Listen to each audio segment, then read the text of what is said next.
उनके लिए लेकर आई हूँ जो ऑलरेडी रिटायर हो चुके हैं या फिर अपनी रिटायरमेंट एज के बहुत ज्यादा पास है, उनके लिए भी जो अपने पेरेंट्स के लिए एक अच्छा रिटायरमेंट प्लान देख रहे हैं। रिटायरमेंट के बाद हमारे पास एक ह्यूज अमाउंट आता है, चाहे वो सेविंग हो या फिर कुछ भी, और उस ह्यूज अमाउंट को यूज करना और इन्वेस्ट करने में बहुत ज्यादा कंफ्यूजन क्रिएट होता है। तो आज मैं आपको अलग अलग सिनेरियोज में अलग अलग स्ट्रेटजीज बताने वाली हूँ कि कैसे आप अपने रिटायरमेंट अमाउंट को यूज भी कर सकते हो और इन्वेस्ट भी कर सकते हो। तो फटाफट आगे बढ़ते हैं, लेकिन आगे बढ़ने से पहले अगर आप हमारे चैनल पे न्यू हो तो चैनल को सब्सक्राइब करना, बेल आइकन को प्रेस करना बिल्कुल भी मत भूलना। अब सबसे पहले समझते हैं सिनेरियो ए, जिसमें पर्सन ए का ये एम था कि वो अपनी रिटायरमेंट एज तक 2 करोड़ रुपए इकट्ठा करेंगे, सेव करेंगे, लेकिन वो नहीं कर पाए। उस सिचुएशन में वो सिर्फ 50 लाख ही सेव कर पाए, लेकिन अब उन्हें ये पता था कि वो इस अमाउंट के साथ अपनी रिटायरमेंट के बाद सर्वाइव नहीं कर पाएंगे। तो उनको 3 चीजें करनी पड़ेंगी जो बहुत ही ज्यादा इंपॉर्टेंट है। सबसे पहले तो उनको डेली इनकम जनरेट करना पड़ेगा, जैसे कि वो घर रेंट पर देके कर सकते हैं या फिर अपनी कोई सर्विस बेचकर कर सकते हैं, उनको कोई चीज अच्छी से आती है, या फिर टीचिंग करके कर सकते हैं। डेली इनकम जनरेशन उनको जरूर करना पड़ेगा। अब दूसरी चीज देखा जाए तो उनको अपना कॉर्पस को सेव करना पड़ेगा। जो उन्होंने 50 लाख रुपीस सेव किए वो उस पर रिस्क नहीं ले सकते हैं। तो अगर हम देखें तो यहाँ पर हमें एक अलग स्ट्रैटेजी लगानी पड़ेगी जहां पर उनका कॉर्पस सेव भी रहे और इन्वेस्टमेंट भी हो जाए, अच्छा रिटर्न भी मिले। तो 2 चीजें हो गई जो उनको इंपॉर्टेंटली करनी पड़ेंगी, और उनको ये भी देखना होगा कि उनका कॉर्पस ग्रो हो रहा है या फिर नहीं हो रहा है। तो सबसे पहली चीज हमने यही समझी कि वो अपनी डेली इनकम जनरेट करेंगे। दूसरी चीज वो अपने कॉर्पस को सेव रखेंगे। कैसे रखेंगे ये समझते हैं। अगर मैं कहूं कि वो अपना पैसा किसी भी इक्विटी या फिर म्यूचुअल फंड में इन्वेस्ट करने, तो क्या वो वैलिड होगा?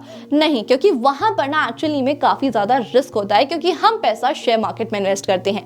तो ऐसी सिचुएशन में पर्सन ए को क्या करना पड़ेगा? अपने कॉर्पस को सेव करने के लिए गवर्नमेंट स्कीम्स में इन्वेस्ट करना पड़ेगा। गवर्नमेंट की बहुत सारी स्कीम्स हैं, जैसे कि senior citizen saving scheme, national pension scheme और प्रधानमंत्री वया Vandana Yojana. Senior citizen saving scheme में आपको लगभग 8% का रिटर्न मिल जाता है। वहीं अगर मैं बात करूं प्रधानमंत्री वया वंदना योजना की, तो उसमें भी आपको लगभग 7.4% तक का रिटर्न मिल जाता है।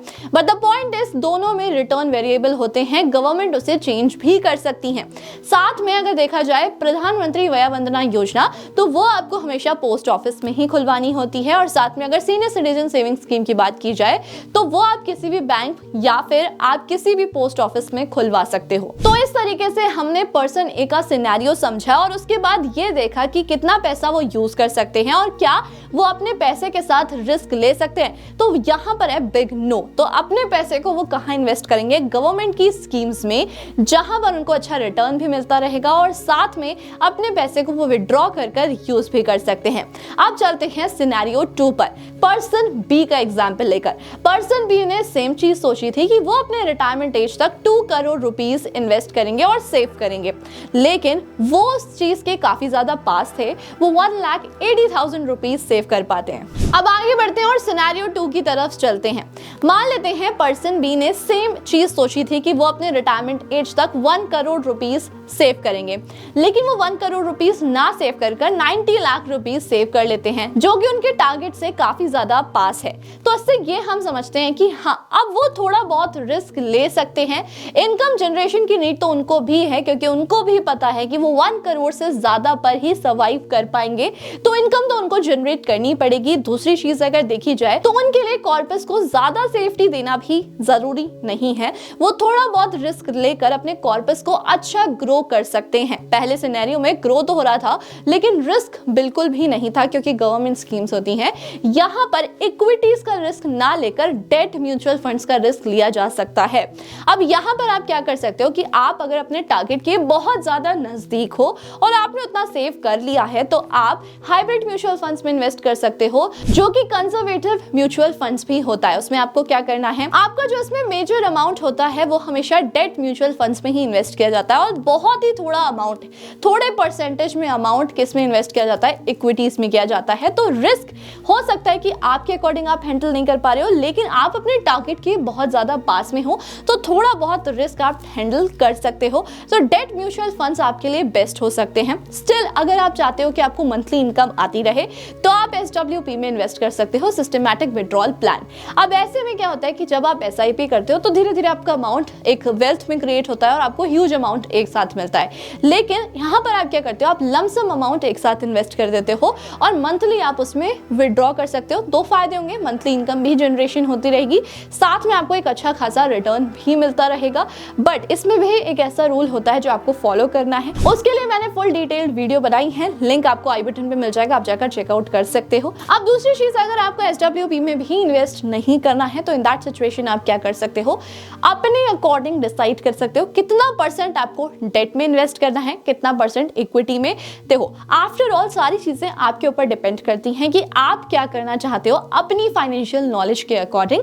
स्टिल मैं ये चीज बोलूंगी कि अगर आप कहीं पर भी इन्वेस्ट कर रहे हो तो आपको ये चीज पता होनी चाहिए कि कैसे आप कहां पर कितना इन्वेस्ट कर रहे हो और आपको कितना रिटर्न आ रहा है। थोड़ी बहुत नॉलेज आपको होना बहुत ज्यादा इंपॉर्टेंट होती है। तो जैसे मैंने बोला कि आप अपने अकॉर्डिंग भी डिसाइड कर सकते हो कि कितना परसेंट आपको डेट में लगाना चाहिए और कितना परसेंट इक्विटी में भी लगाना चाहिए। बट आइडियली अभी आप ज्यादा रिस्क टॉलरेट नहीं कर सकते हो तो आपको maximum percentage of amount equity में नहीं इन्वेस्ट करना है, क्योंकि वहां पर आपका रिस्क ना इंक्रीज हो जाता है। अब आते हैं हमारे लास्ट सिनेरियो थर्ड पर, जिसमें हम पर्सन सी का एग्जांपल लेंगे। अब पर्सन सी ने ये सोचा था कि वो 2 करोड़ रुपए सेव करेंगे, लेकिन वो इससे डबल सेव कर लेते हैं, 4 करोड़ रुपए सेव कर लेते हैं।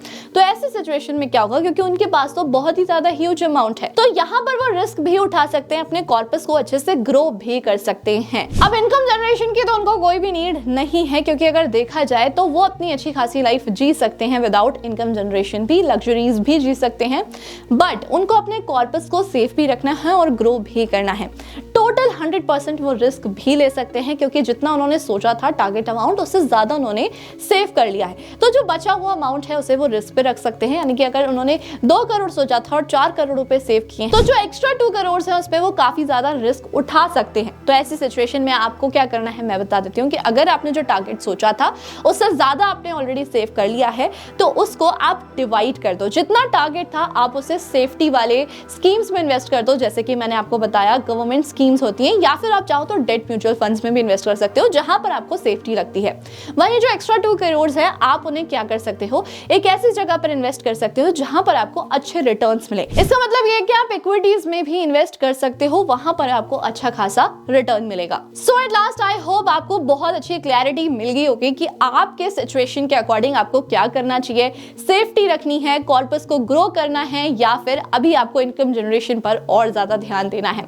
स्टिल अगर आपको कोई भी कंफ्यूजन है आप मुझे कमेंट करके पूछ सकते हो। इस वीडियो को जितना हो सके स्प्रेड कर देना, शेयर कर देना, और ऐसे इंफॉर्मेटिव वीडियोस को देखने के लिए हमारे चैनल को सब्सक्राइब करना, बेल आइकन को प्रेस करना बिल्कुल भी मत भूलना। Thank you so much.